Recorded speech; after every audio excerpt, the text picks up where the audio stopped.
Hello everyone, welcome to a channel MP board English medium. So guys, आज की इस video में मैं आप लोगों के द्वारा पूछे जाने वाले कुछ बहुत ज़्यादा क्वेश्चंस में से एक क्वेश्चंस का आंसर देने वाला हूं। वो है कि भैया परीक्षा बोध ज़्यादा बेटर है क्या परीक्षा अध्ययन ज़्यादा बेटर है। आप लोग मुझे ना जाने कितने बार बच्चों ने पूछा है कि भैया जो परीक्षा बोध आती है क्या और परीक्षा अध्ययन आती है, इनमें से हम कौन सी बुक ले, किस में से ज़्यादा पूछा जाता है, किसको पढ़ के हम 90+ स्कोर कर सकते हैं, ठीक है, कौन सी बुक सस्ती पड़ती है, और भी सारी चीज़ें कि मतलब कौन सी बुक में से ज़्यादा क्वेश्चन पूछे जाते हैं, कौन सी बेस्ट है। ऐसे कई क्वेश्चन आप मुझसे पूछते हैं। तो इस वाले वीडियो को देखने के लिए बाद आप लोग खुद ही अपना अनुमान लगा सकते हो, खुद ही अंदाज लगा सकते हो कि हमें कौन सी बुक लेना चाहिए। मैं इस वीडियो में आप लोगों को एक अल्टीमेट कंपैरिजन देने वाला हूँ दोनों बुक्स का। इस जो दोनों बुक है इसको हम 5 जो पॉइंट है इस पर कंपेयर करेंगे। वो 5 पॉइंट कौन कौन से है गाइस। सबसे पहले डिटेल्ड की कौन सी बुक ज़्यादा डिटेल्ड है, किसमें ज़्यादा मतलब डेप्थ में कुछ जो चीज़ें है वो दी जाती है। दूसरा पॉइंट आता है कि एनसीईआरटी को कौन सी बुक ज़्यादा फॉलो करती है। तीसरा पॉइंट आता है गाइस प्राइस की, दोनों में से कौन सी बुक का प्राइस ज़्यादा है, किसका कम है, कौन सा मतलब फेवरेबल प्राइस है, ठीक है। चौथा पॉइंट आता है कि एडिशनल कंटेंट, चाहे वो आप लोगों को क्वेश्चन आंसर तो दिए जाते हैं, उसके अलावा भी कुछ क्या क्या कंटेंट दिया जाता है दोनों बुक्स में, ठीक है। और पांचवा और आखिरी क्वेश्चन है कि क्वेश्चन सबसे ज़्यादा किस में से पूछे जाते हैं, परीक्षा बोध में से या परीक्षा अध्ययन में से। तो पूरे वीडियो को एंड तक देखिए, आप लोगों को बिल्कुल सटीक रिव्यू देने वाला हूँ और मेरे एडवाइस भी दूंगा कि यार मैंने कौन सी जो बुक है वो यूज़ की थी और मेरा ओपिनियन क्या है कि आप लोगों को कौन सी बुक यूज़ करना चाहिए। ऑलराइट, तो हम स्टार्ट करते हैं आज की वीडियो को और सबसे पहले जाते हैं हम डिटेल्ड वाले सेक्शन में कि कौन सी बुक ज़्यादा डिटेल्ड है। तो इसमें मैं सीधा सीधा पॉइंट देना चाहूँगा परीक्षा बोध को। परीक्षा बोध को मेरा पॉइंट देने का मतलब क्यों मैंने परीक्षा बोध को ज़्यादा डिटेल्ड कहा, बिकॉज परीक्षा बोध में डिटेल्ड चीज़ें दी है। फॉर एग्जांपल अगर कोई क्वेश्चन है तो उसके बारे में हर एस्पेक्ट्स में आंसर दिए गए हैं।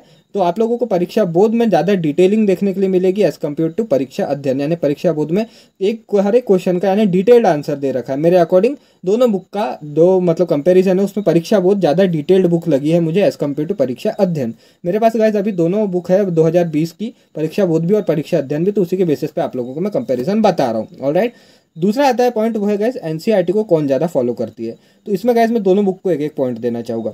दोनों बुक एनसीईआरटी को फॉलो करती है, पर मेरे अकॉर्डिंग परीक्षा बोध ज़्यादा एनसीईआरटी को फॉलो करती है एज कम्पेयर टू परीक्षा अध्ययन। ये मेरा ओपिनियन है गाइस, हो सकता है आप लोगों को किसी दूसरे से कोई दूसरी चीज़ सुनने मिलेगी, पर मेरे अकॉर्डिंग बिकॉज मैं यहाँ पास आउट हो चुका हूँ, मेरे जो बोर्ड के परसेंट थे वो गाइस थे 87%। तो मैंने दोनों में से कोई एक बुक यूज़ की थी, आप लोगों को बताऊंगा एंड में कि कौन सी मैंने बुक यूज़ की थी और मेरा क्या रिव्यू रहा था उस पर, ठीक है। तो दूसरा पॉइंट आता है एनसीईआरटी को फॉलो करने में, तो दोनों बुक को एक एक पॉइंट दूंगा बिकॉज जब से एनसीईआरटी पैटर्न लगा है दोनों बुक ने एनसीईआरटी के questions as well as NCERT के एक्सरसाइज और इंटेक्स्ट क्वेश्चन को भी कवर करना स्टार्ट कर दिया। तो दोनों को एक एक पॉइंट यहाँ से जाता है। तीसरा पॉइंट आता है गाइस प्राइस का, कि कौन सी बुक सस्ती है। तो देखो गाइस, मेरे पास दो बुक है, एक है फिजिक्स की परीक्षा बोध 2020 की और दूसरी है परीक्षा अध्ययन फिजिक्स की 2020 की। तो दोनों बुक का मैं प्राइस कंपैरिजन करूँ तो फिजिक्स की जो परीक्षा बोध है 2020 की वो थी 170 रुपीज़ की, और जो परीक्षा अध्ययन थी वही फिजिक्स की वो थी guys only and only 90 rupees की। तो दोनों बुक के जो प्राइस रेंज है उसके बारे में मैं अगर कंपेयर करूँ तो यहाँ से सीधा सीधा पॉइंट लेकर के जाती है परीक्षा अध्ययन, बिकॉज ये सस्ती है। इसी कारण बच्चे इसको ज़्यादा लेने के लिए भी वो करते हैं, मतलब ज़्यादा प्रेफर करते हैं, बिकॉज ये कम रेंज में आप लोगों को अवेलेबल हो जाती है। अगर कम रेट है तो गाइज कुछ मतलब इसके डिमेरिट्स भी हो गए, ठीक है ना। तो क्या डिमेरिट्स है वो भी आप लोगों को चीज़ें मैं बताऊंगा, ठीक है। चौथा पॉइंट आता है कि एडिशनल कंटेंट हमें क्या क्या मिलता है। तो देखो एडिशनल कंटेंट वाले इसमें सीधा सीधा पॉइंट में देना चाहूँगा परीक्षा बोध को। क्योंकि परीक्षा बोध में गाइस देखो यहाँ पे आप लोगों को पेपर क्वालिटी जो रहती है, मैं आपको बोला एकदम अल्टीमेट कंपैरिजन है, तो सब चीज़ कंपेयर करूँगा चाहे वो पेपर क्वालिटी क्यों ना हो। तो पेपर क्वालिटी जो किस तरह का आपको पेज दिया जाता है जो आपसे पैसे लिए जाते हैं उसमें, तो परीक्षा बोध में आप लोगों को अच्छी क्वालिटी का पेज दिखने मिलता है, थोड़ा थिक पेज दिखने मिलता है जो कि एकदम से फटता या गलता नहीं है, ठीक है। दूसरा आता है कि परीक्षा बोध के पीछे आप लोगों को टॉपर की जो कॉपी है वो भी देखने के लिए मिल जाती है, जिससे कि आपको आइडिया मिलता है कि हमें पेपर किस तरह से लिखना चाहिए और जो टॉपर से वो किस तरह से आंसर लिखते हैं। परीक्षा अध्ययन में 2020 में ये चीज़ मुझे तो देखने नहीं मिली थी, मे भी उन्होंने ऐड कर ली हो तो बहुत अच्छी बात है। तीसरा जो पॉइंट आता है परीक्षा बोध को पॉइंट देने के लिए वो है गाइज इसमें मोर एनसीईआरटी को ज़्यादा फोकस किया गया है। जब से एनसीईआरटी पैटर्न लगा है परीक्षा बोध वाला जो है उसने एनसीईआरटी के पैटर्न को जो है ज़्यादा फोकस किया है, एनसीईआरटी के जो क्वेश्चन है वो ज़्यादा उसने ऐड किए एज कम्पेयर टू परीक्षा बोध, इसलिए यहाँ से जो पॉइंट है वो सीधा सीधा जाता है परीक्षा बोध को। ऑलराइट, तो पांचवा और आखिरी क्वेश्चन आता है गाइस कि दोनों में से ये क्वेश्चन को ध्यान से सुनना। ये क्वेश्चन अगर आपने स्किप कर दिया तो आपका बहुत बड़ा नुकसान हो सकता है। ये क्वेश्चन को ध्यान से सुनना, दोनों में से कौन सी बुक में से ज़्यादा क्वेश्चन पूछे जाते हैं। क्या परीक्षा बोध में से ज़्यादा क्वेश्चन पूछे जाते हैं या फिर परीक्षा अध्ययन में से ज़्यादा क्वेश्चन पूछे जाते हैं। यही है ना आप लोगों का मेन मतलब पॉइंट, कौन सी बुक लेना चाहिए। क्योंकि जिसमें ज़्यादा पूछा जाएगा हम वाला बुक लेंगे। तो देखो आपको मैं एक सिंपल सा लॉजिक बताने वाला हूँ, ध्यान से सुनना। ये बातें आपको और कोई नहीं बताएगा, ध्यान से सुनना। अगर मैं एक बुक उठाऊँ, चाहे वो परीक्षा बोध हो चाहे वो परीक्षा अध्ययन है, मैंने चैप्टर नंबर 1 खोल लिया, समझ लीजिए फिजिक्स का। ऑलराइट, चैप्टर नंबर 1 मैंने खोला, ठीक है। तो चैप्टर नंबर 1 में वहाँ पे आप लोगों को ऑब्जेक्टिव में हटा देता हूँ। देखो हर चैप्टर में ऑब्जेक्टिव देते हैं, तो ऑब्जेक्टिव में हटा दूँ 2 नंबर का, 3 नंबर का, 4 नंबर का और 5 नंबर का, ये हमको 4 तरह के क्वेश्चन देखने मिलते हैं। तो ये चारों को मिला के अगर एक सब्जेक्ट में एक चैप्टर में, यहाँ पे मैं आपको अप्रॉक्सीमेटली बता रहा हूँ, दोनों बुक में लगभग अगर ऑब्जेक्टिव को हम साइड में रख दें तो दोनों बुक में हर चैप्टर में कम से कम मैं गिनूँ तो 35 क्वेश्चन है। कोई चैप्टर में कम, किसी में ज़्यादा, तो अप्रॉक्सीमेटली 35 क्वेश्चन है पर चैप्टर यहाँ पे, ठीक है। फॉर एग्जाम्पल आपके फिजिक्स में 14 चैप्टर आने वाले हैं गाइस, आपको 14 चैप्टर है आप लोगों की फिजिक्स में, जिसमें से इस साल में भी कुछ रिड्यूस हो चुके, तो उनको भी हम अभी के लिए कंसिडर कर ही लेते हैं। तो फिजिक्स में हमारे पास 14 चैप्टर है। अगर हम इन 14 चैप्टर में एक चैप्टर में कितने क्वेश्चन बताया था आपको मैंने, 35, अगर 14 का इंटू करेगा इस 35 से तो वो निकल के आता है 490 क्वेश्चन। तो इतनी बड़ी बुक में अगर आपको पढ़ना है तो 490 क्वेश्चन है। और देखो गाइस यहाँ से बच्चों का एक डिसएडवांटेज ये निकलता है, देखो 400, ये आपको जो आंकड़े हैं मैं क्यों गिना रहा हूँ, ध्यान से सुनना मेरी बात को प्लीज़, ध्यान से सुनोगे तभी सारी चीज़ें समझ में आएगी। तो 490 क्वेश्चन है आपके पास, अगर आपने 490 क्वेश्चन कर लिए तो आपको पूरा पेपर इसी में से आएगा, मैं खुद बोल रहा हूँ। क्यों ऐसा, देखो गाइज आपके पेपर में ज़्यादा से ज़्यादा क्वेश्चन आते हैं 22, 22 या फिर 16, इतने क्वेश्चन आते हैं आपको। तो आप मुझे बताओ 490 की 500 क्वेश्चन में से 20 क्वेश्चन आना क्या बहुत बड़ी बात है? आप अगर 500 क्वेश्चन प्रैक्टिस कर लेते हो तो आपको क्या लगता है कि आप 20 क्वेश्चन नहीं कर पाओगे? ऐसा मान लीजिए कि यार 500 क्वेश्चन में से तो 20 क्वेश्चन आने के 99.99 चांसेस रहते हैं ना। तो अगर आपने पूरे 500 क्वेश्चन प्रैक्टिस कर लेते हो तो ऑब्वियसली है कि उसी में से क्वेश्चन पेपर आना है। पर यहाँ पे बच्चे गलती कहाँ करते हैं, परीक्षा बोध हो चाहे परीक्षा अध्ययन हो, वो अपने बुक पे सामने मेंशन करता है ब्लूप्रिंट। तो बच्चा क्या सोचता है, फॉर एग्जांपल यहाँ हमारे पास ब्लूप्रिंट दिया है, तो ब्लूप्रिंट में लिखा है कि इलेक्ट्रोस्टैटिक्स से भी 5 नंबर का क्वेश्चन आने वाला है। तो बच्चा क्या करेगा, वो बच्चा सीधा जाएगा परीक्षा बोर्ड में, खोलेगा 5 नंबर वाला सेक्शन और वो 5 नंबर वाले क्वेश्चन को प्रैक्टिस करने लग जाता है। वो ये नहीं सोचता कि सामने 2 नंबर के भी दिए, 3 नंबर के भी दिए, 4 नंबर के भी दिए, वो डायरेक्ट 5 नंबर का खोलता है। एक और एग्जाम्पल, ठीक है, केमिस्ट्री में आप लोगों के जो रिएक्शंस वाले चैप्टर है, जो ऑर्गेनिक वाले चैप्टर है, वहाँ पे फॉर एग्जांपल हम चैप्टर उठा ले हेलो एल्केन्स हेलो एरिन्स, तो इस साल उसमें आपको क्वेश्चन पूछा जाने वाला है 4 नंबर का। तो बच्चा क्या करेगा, अगर उसने परीक्षा बोध ले ली है तो सीधा उस बुक को उठाएगा, एक भी क्वेश्चन नहीं देखेगा, सीधा 4 नंबर के क्वेश्चन वाले सेक्शन पे जाएगा और वहाँ से प्रैक्टिस करना चालू कर देगा। वो 3 नंबर के क्वेश्चन छोड़ देगा, वो 2 नंबर के क्वेश्चन छोड़ देगा, वो 1 नंबर के क्वेश्चन छोड़ देगा। यही है सबसे बड़ी गलती। अब मुझे गाइस एक बात बताओ, उसने बोला है ब्लूप्रिंट में कि 4 नंबर का क्वेश्चन पूछा जाएगा, पर उसने ये तो नहीं बोला है ना कि परीक्षा बोध में से 4 नंबर का पूछा जाएगा क्वेश्चन, या परीक्षा अध्ययन में से 4 नंबर का क्वेश्चन पूछा जाएगा। अगर मान लीजिए परीक्षा बोध में आप लोगों को 1 नंबर के क्वेश्चन दिए है जो कि है नेम रिएक्शन, एक नंबर के लिए 4 नेम रिएक्शन दिए है, अगर ब्लूप्रिंट में हमको बोला गया है कि हमको 4 नंबर का क्वेश्चन आने वाला है, आपने 4 नंबर के क्वेश्चन प्रैक्टिस किए, आपने एक दोनों नंबर के क्वेश्चन प्रैक्टिस नहीं किए, क्या होगा अगर वो एक नंबर के 4 क्वेश्चन को पकड़ के एक बड़ा क्वेश्चन बना दे 4 नंबर का? तो अगर क्या होगा अगर उसने 2 नंबर के 2 क्वेश्चन को कंबाइन करके एक 4 नंबर का क्वेश्चन बना दे?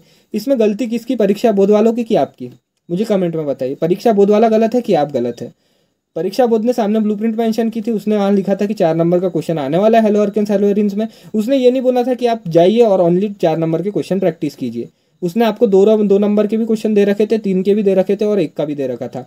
बोर्ड वाले ने क्या किया, 1 नंबर के 4 क्वेश्चन को उठाया, उसको कंबाइन किया और 4 नंबर का एक क्वेश्चन बना दिया। तो इसमें गलती किसकी, आपकी या परीक्षा बोर्ड की? क्वेश्चन कहाँ से आया, परीक्षा बोर्ड से ही आया। परीक्षा बोर्ड तो क्लेम करेगा कि 100% हमारी बुक में से आया, और वो तो आया भी, पर यहाँ पे गलत कौन हुए, तुम लोग, क्योंकि तुमने उसको पढ़ा नहीं था, क्योंकि तुमने ब्लूप्रिंट देखी और वहाँ पे 4 नंबर का क्वेश्चन देखा और सीधे 4 नंबर के क्वेश्चन जाके मार लिया। ये गलती है सबसे बड़ी, यही आपको नहीं करना है। अगर आपको सही में, आपको मैं तो खुद बोल रहा हूँ कि अगर आपने ये जो मैंने आपको जैसे 490 क्वेश्चन गिराया ना, इसमें अगर हम ऑब्जेक्टिव भी ऐड कर ले तो वो 1000+ क्वेश्चन चले जाएंगे। तो अगर आपने 1000 क्वेश्चन ये बुक में के प्रैक्टिस कर ली, ईमानदारी से हर एक क्वेश्चन प्रैक्टिस कर लिया ना, तो 100% पेपर यहीं से आता है। मैं आपको लिख के दे रहा हूँ कि 100% पेपर यहीं से आता है। बट अगर आप 1000 क्वेश्चन प्रैक्टिस कर लो तो अब आप खुद सोच सकते हो कि 1000 क्वेश्चन प्रैक्टिस करने के बाद 20 क्वेश्चन उसमें से आना बहुत बड़ी बात नहीं है। कोई 1000 में से 20 क्वेश्चन आना, जब आप 1000 प्रैक्टिस कर चुके होंगे तो उसमें से 20 क्वेश्चन आ रहे हैं, कोई बहुत बड़ी बात नहीं है। तो बच्चे जो पूछते हैं ना परीक्षा बोध अध्ययन में से पूरा पेपर आता है, तो हाँ आता है, पर उसको पूरा पढ़ो। ये नहीं कि 4 नंबर के तो ओनली 4 नंबर के पढ़ रहे, 5 के तो 5 के, 1 का है तो 1 का, ऐसा नहीं। जिसने पूरा पढ़ा है उसके लिए सब आसान है, समझना मेरी बात को। और आप मेरा अगर ओपिनियन मानोगे कि दोनों में से कौन सी बुक अच्छी है, तो मैंने गाइस पर्सनली परीक्षा बोध प्रेफर की थी, क्योंकि मेरे भैया ने मेरे को वही ला के दी थी। मैंने उसको पढ़ा और पूरा पढ़ा था। ऐसा नहीं कि ये सारी जो लॉजिक है ना, आपको किसी ने अगर बताया होगा तो प्लीज़ कमेंट में बताना कि भैया आपके पहले भी हमको ये लॉजिक पता था कि यार भैया कि 5 नंबर की दिया तो ओनली 5 नंबर की प्रैक्टिस नहीं करना, दूसरे भी करना पड़ता है। प्लीज़ मुझे कमेंट सेक्शन में बताना। तो ये सारी चीज़ें ही आप लोगों को मतलब डिस्ट्रैक्ट करती है, और सही गाइडेंस मैं हमेशा देने की कोशिश करता हूँ, और इस वीडियो में भी देने की कोशिश की है। समझने वाला समझदार होगा तो समझ चुका होगा अभी तक। तो ये था परीक्षा बोध और परीक्षा अध्ययन का अल्टीमेट कंपैरिजन। दोनों बुक में से अगर मैं मानूं कि कौन सी बुक मैंने पर्सनली प्रेफर की थी, तो मैंने परीक्षा बोध को प्रेफर किया था। स्पेशली इंग्लिश मीडियम से मैं था, तो गाइस मेरा तो देखो 87% बना था, क्योंकि मैंने सब पढ़ा था, छोड़ छोड़ के नहीं पढ़ा था। 4 का है तो 2 को छोड़ दूंगा, 1 को छोड़ दूंगा, बिकॉज मैं हमेशा अपना रिजल्ट अच्छा चाहता था, इसलिए मैंने कोई कसर नहीं छोड़ी और सब पढ़ा। आपको भी यही सजेस्ट करूँगा कि ऐसा ना सोचे, सब पढ़े, सारी चीज़ों को पढ़े। गाइस देखो, किसी बुक में से 1000 क्वेश्चन में से 20 क्वेश्चन आना कोई बहुत बड़ी बात नहीं है। अगर आप लोगों को मैं बोलूँ कि यार आपको 20 क्वेश्चन आने वाले हैं पेपर में, और मैं आपको 50 क्वेश्चन देता हूँ, इसमें से अगर 20 फंस रहे हैं ना, तो इसको मैं बोलूँगा एक्यूरेसी। गाइस मैं आपको जो इंपॉर्टेंट क्वेश्चन देता हूँ वो पर चैप्टर ज़्यादा से ज़्यादा 7 या 8 क्वेश्चन देता हूँ। ऐसे अगर आप जोड़ लोगे ना तो ज़्यादा से ज़्यादा 100 क्वेश्चन होंगे, और 100 में से मेरा अभी फिजिक्स का पेपर देखा था अपने री एग्जाम का, 100% पेपर आया था। बायो का 100% पेपर आया था। केमिस्ट्री का 90% तक मेरे इंपॉर्टेंट क्वेश्चन से पेपर आया था। तो मेरी एक्यूरेसी तो आप देख चुके हैं। और आप मुझसे पूछते थे कि बुक कौन सी बेटर है, तो मेरे अकॉर्डिंग परीक्षा बोध आप चाहो तो खरीद सकते हो। दोनों खरीदो, कोई मतलब नहीं है, बिकॉज जो सारे एफर्ट है वो आप लोगों को ही करना है। बुक्स का काम बुक्स कर रही है। जो मेन चीज़ है, मेन जो रोल रहता है जो हमारा ही रहता है, कि हम कितने अच्छे से सारी चीज़ों को कवर अप करते हैं और कितने अच्छे से पढ़ते हैं।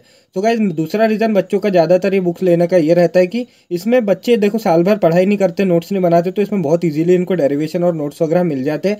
तो स्पेशली अगर इंग्लिश मीडियम वाले बच्चों की मैं बात करूँ, तो इंग्लिश मीडियम के लिए मैं प्रीफर करना चाहूँगा आपको परीक्षा बोध, बिकॉज यहाँ की जो लैंग्वेज वगैरह है मुझे तो डिसेंट लगी। अच्छी लैंग्वेज यहाँ पे यूज़ की गई है परीक्षा बोध द्वारा। अध्ययन में हिंदी मीडियम वालों को सजेस्ट करना चाहूँगा as compared to language, because जो परीक्षा बोध है उसकी लैंग्वेज थोड़ा सा जो हिंदी मीडियम वाले बच्चे उसके लिए टिपिकल हो सकती है। बट बुक्स गाइस देखो, मैंने आप लोगों को बता चुका हूँ कि बुक्स में से क्वेश्चन तो पूछे जाते हैं, पर चीज़ जो है वो अपने पे डिपेंड है कि अपन कितने अच्छे से करते हैं। बुक का वहाँ कोई रोल नहीं रहता। बुक हमेशा क्लेम करती है कि हमारे इससे क्वेश्चन आते हैं, और वो डेफिनेटली आते हैं, पर अपन जो है वो गलती कर बैठते हैं छोटी छोटी जगहों पर। तो मैंने आपको जितनी वीडियो में चीज़ें बताया उस पर ध्यान रखते हुए इन छोटी सारी जो गलतियाँ हैं इन पर गलतियों को ना दोहराए और सारी चीज़ों को अच्छे से कवर करें। अगर आप लोगों को ये वीडियो पसंद आया हो और मैंने जितनी चीज़ें बताई है वो पसंद आई हो, तो प्लीज़ एक वीडियो को लाइक ज़रूर कीजिएगा। Thank you for watching the video. मिलते हैं आपसे नेक्स्ट वीडियो में।